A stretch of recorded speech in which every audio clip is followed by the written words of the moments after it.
In today's exercise, we're going to be talking about something that is brand spanking new to CSS, and that is CSS variables. And now I know what you're saying. Wes, we've had variables in SAS forever. This is not new. But it is new, smart Alec, because CSS variables can be updated with JavaScript, meaning that when you update a variable in CSS, everywhere on the page that that variable is referenced will update itself. With SAS, you define them at compile time, and then it gets compiled and you cannot change it. So let's take a look here. I've got 3 variables: spacing, blur, and base color. And when I change one of those, like spacing, it will just immediately update wherever that variable is changed on the page. Same with blur. I'm only using that on this image right here, but as I change it, it's going to update. And then finally, base color. I'm using it for the background of this image as well as the color of this JS highlight here. So when I change that color, it updates everywhere it's referenced on the actual page. So let's jump in. Let's take a quick look at our HTML here. I've got H2, which has a span with the class of highlight, or HL, around JS. Then I've got a label and input for the spacing, which has a min of 10, a max of 200. And we've got a range, which does our blur. And we've got a input type of color, which gives you that kind of cool color picker. You're going to get a bit of a different color picker for your own windows or something like that, but it will always open up whatever that default color picker is on your system. Then we've got the image and we're styling it. Now, let's actually jump into opening this up in our browser. Let's jump into some CSS variables first, because we need to understand how they work before we can write any of our JavaScript to update them.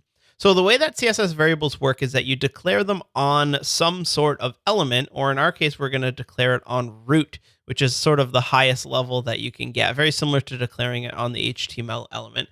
And here's where we're going to set our default values for those variables. So we're going to have a base variable that's going to be set to the Westboss yellow color. We're going to have a spacing variable, which is going to be defaulted to 10 pixels. And we're going to give ourselves a blur variable, which is also going to be defaulted to 10 pixels. Now, we've defined these variables and we can go ahead and start using them. So let's grab our image that's on the page here and give it a padding of, and now when you want to use a variable in CSS, you say var, and you pass it the spacing. Now, these dash dash, I know you're like, what the hell are you doing, Wes? That is the standard in CSS. That's how you do it. It's normally like $ in SAS or something like that, but in CSS, it's dash dash. Don't yell at me. That's how they decided to go about it, so that it would be backwards compatible with all the CSS that were older browsers. Inspect, and look, the padding is based on the spacing, and it's giving us some, you can see the green there. Okay, that works. Then we want to work on the background is going to be our variable base, which is going to be that yellow color. Okay, looking good. Image take a second to load. Then if I were to change this spacing to 50 pixels and refresh, you'll see it's much bigger, back down to 10. It's going to take that variable from spacing. I don't need to redeclare it. And then finally, we are going to give it a filter, which is a blur, and we want to use the variable blur. Good. Then we want to work with this JS highlight here. So we'll say anything with a class of highlight is going to have the color of variable base. Great. So anywhere now we're referencing this color right here and right here, it's going to be changed. If I were just to change this to maybe like red, everywhere on the page gets it. You get the point, right? It's a variable and you reference it and it's going to be used. Now, how do we write some JavaScript to update those? Well, let's go ahead and do that. First thing that we need to do is we need to select all 3 of these inputs right here, so that when they change, we can then update the CSS variables, which will in turn update the colors on the screen. So we'll scroll down to our script tags here, and we will select all of our inputs on the page. So const inputs equals, and I'm going to use document.query selector all, and our selector here is going to be .controls input. So that's going to select all the inputs on the page. Real quick aside, in the last video, I said that query selector will give you an array. And what I really meant is it gives you something called a node list. If I run this in my console here, it returns to you what actually like looks like an array. It's got square brackets, it has index items, it has a length, but it's not an array. And the difference between a node list and an array is that an array has all kinds of methods for dealing with an array, like map and reduce and all of the good ones. And if you open up the prototype for the node list, you see we only have a couple methods here: entries for each, keys, and values, and a couple other little things here. Whereas if I had an array like 1, 2, 3, var x equals, and then I have x, and I open that up and look at the prototype of that. Oh, look at all this good stuff. There's everything that you're used to. So sometimes you'll see people converting their node list to an array, and in some future exercises, we're going to have to do that. But in our case, what we're going to use to loop over these inputs is the for each method, which has just recently been added to the node list. So it's not necessary for us to convert it to an array unless you're using an older browser that does not support having the for each on it. So what we want to do now is create our function called handle update. Function called handle update. And we'll just console log this dot value for each of them. And then we'll listen for a change event on each of the inputs. So we'll say inputs dot for each. And then we want to loop over each one. We have an input. I'm going to use an arrow function just to be nice and clean here. We'll say input dot add event listener. We want to listen for the change event. And when that is called, we're going to call handle update. Good. Now, when we open up our console here and I change one of these and I move and let go, 75, 102, 167, you see my blur will change as well. So I'm seeing the values change whenever I change the value of one of these. But one little thing is you notice that as I drag it around, it doesn't actually trigger a change. So what we can do is we can also listen for the mouse move update, which when you move over it, like it's gonna trigger every single time. And there's some flags that you could set where when you click, set it to true, and when you click off, set it to false. We're gonna keep it really simple here, where when I move the value, it's also going to trigger a change rather than just when I let go. So we're listening for change and mouse move, and it's going to call handle update regardless of which one that happened. Now let's go into this handle update here and let's work on getting the values out of it. So the first thing we need to know is what is the suffix of the value that we're working with. Because if we go up to our variables here, this base doesn't have a suffix. It's just a hex code or RGB value that's going to come out of the input. But the spacing and the blur, they're going to give us values like 10, but they need to be 10px. So what I've done is I've attached some additional info to each of these inputs right here, where I've created a data attribute. Again, a data attribute is just an attribute that you've made up. You just have to prefix it with data dash something. And then I've put on a sizing or a suffix value here called px, and then this one I haven't.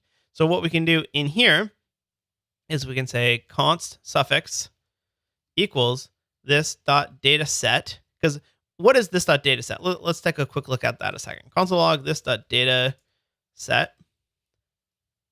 And if I change it, you'll see a data set is an object that will contain all of the data attributes from that specific element. In this case, it's just sizing. But if I were to go up to this first one here, and like a data dash name equals Wes, and a data dash cool equals, and like we'll put a poop in there.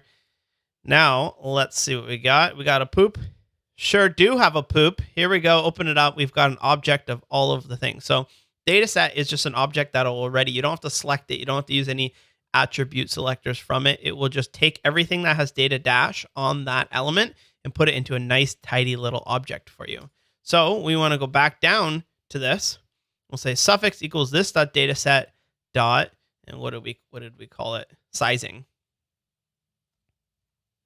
Good.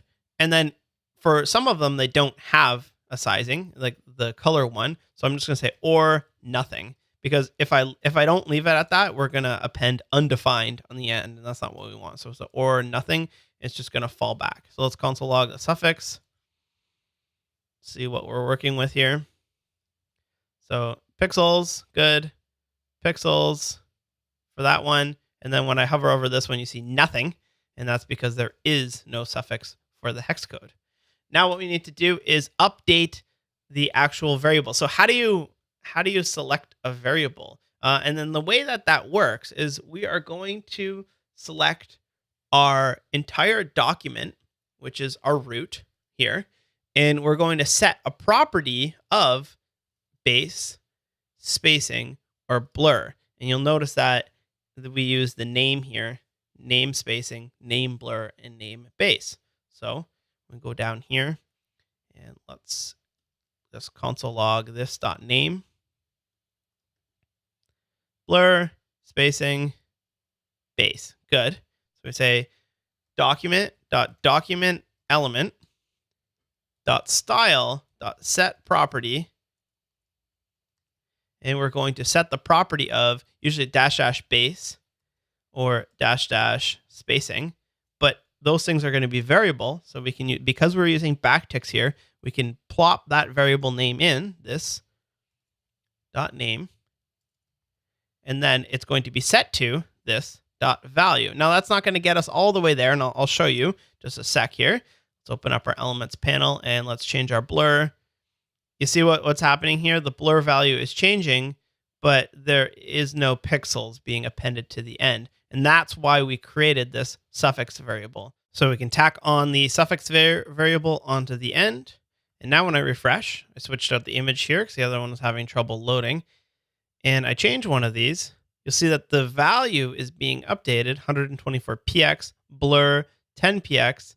As you change it, it's going to be immediately updated. Let's double check that the color one works as well. Perfect. So that's today's exercise. Again, when you use a CSS variable, you can then update that variable on any element, and any selectors that are inside of that element that reference that variable will be using it. So one other thing you could do is you could also scope them to be just on a specific div. So if I were to take this H2 and add an attribute of style equals, and I want to change the variable base to be a badass. Oh, look what happened there. So even though this base variable is right here, because I've specified the variable lower down, and inside of that, this highlight is referencing the variable, this one wins out over this one. Much like the CSS cascade, the closer one will always win out. And I can go ahead and keep changing this value. And this one's not going to change because I've updated it at a lower scope. Hopefully you enjoy that. See you in the next one.